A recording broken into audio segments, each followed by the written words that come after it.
Hey everyone, I'm Tony, And I'm Dustin. and this is our evenly matched review of Disney Infinity 2.0. Disney Infinity 2.0 is a successor to the popular Disney Mascot Collectathon.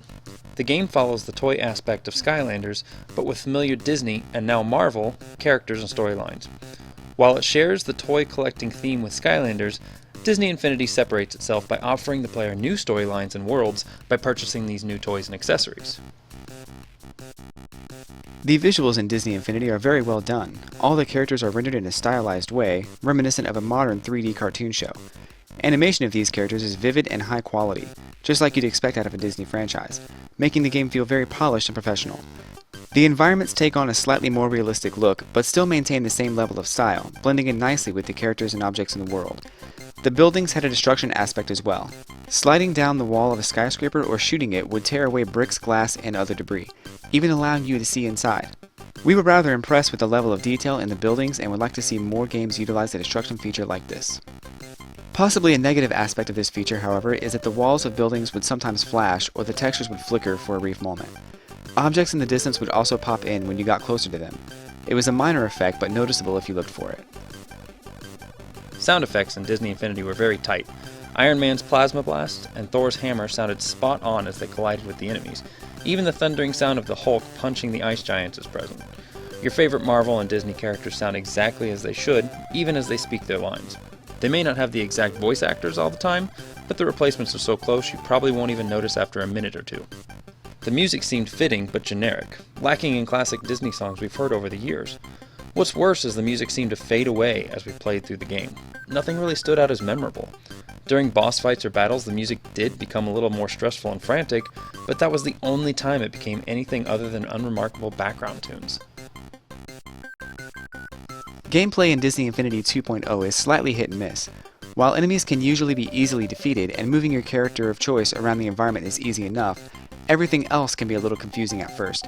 Many of the buttons on the controller have no use until an ability is unlocked for a certain character, and sometimes mashing the attack button will cause your character to continually attack even a second or two after you've stopped pressing the button. Controls while riding vehicles are even more frustrating. Turning left or right required the player to slightly tap or tilt the analog stick in the direction of the turn. Any more than a slight movement sent the vehicle too far in one direction, requiring the player to overcorrect. The camera, however, is the biggest enemy the game has to offer. Camera controls are very counterproductive, and we found ourselves battling with them before we could even fight the enemies on screen. Once you get the hang of the controls, you start diving into the missions the game lays out for you. Unfortunately, these missions had very little to provide in terms of variety. Most missions were as simple as go to this area and beat up the bad guys. Need to protect a generator? Beat up some bad guys. Looking for a secret hideout? Beat up the bad guys. How about protecting the citizens of the city? Yep, you guessed it. Beat up the bad guys. We understand the game is aimed at children, but the repetitive nature of the missions really left us craving more. Occasionally a mission was given to us to carry an object from point A to point B, or to escort a bus to make sure it arrived safely, but these were so few and far between, we started to joke about how many ways the developer could repackage the same enemy brawling missions. What made matters worse was that, aside from a few challenge missions scattered around, once you've beaten these handful of missions the game gives you, there really isn't much more to do. We managed to beat the Avengers storyline in a little under 4 hours total. In order to acquire more missions or a new storyline to tackle, players must purchase a new $40 set of toys to open up these areas in the game. While Skylanders locks specific bonus areas away from the player until they have specific figures, Disney Infinity chooses to actually lock full sections of the game until you purchase more toys. It's literally a $40 DLC requirement for something that's already on the disc, and it's not something we're fond of. Toy Box mode, however, was very neat. This mode added extra gameplay options and the ability to play with any Disney Infinity character or figure you own. It also added in the option to create your own world with items and themes purchased with the currency you acquire through the main stories. There are hundreds of items to choose from to design your own world, making the possibilities of Toy Box mode nearly endless.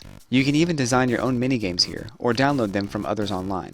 It's a wealth of content for those who like to build and create without a storyline or missions guiding them. The story in the starter set revolves around Loki using the Frost Giants to cause mayhem in New York City. You are given missions from Nick Fury, Wasp, and Miss Marvel to help the city recover from the devastation. The plot was very simplistic and straightforward, and offered no real twists or turns either. Not surprising given the demographic the game is geared toward, but the lack of any real depth was disappointing. The Avengers storyline features only a couple bosses before it's done. Overall, we give Disney Infinity 2.0 an evenly matched bronze medal. It's a fun game with a great toy box creation kit, but suffers from a poor marketing ploy that nearly forces the gamer to purchase more figures and playsets to continue playing. After everything said in this review, we still enjoyed playing the game, but for the price tag, it's not something we can recommend to every gamer.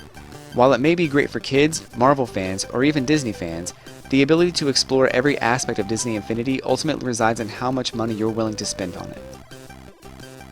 If you like this review and would enjoy seeing more in the future, please subscribe to our channel. You can also follow us on Twitter and Twitch, or email any suggestions to evenlymatchedvids@gmail.com. Thanks for watching.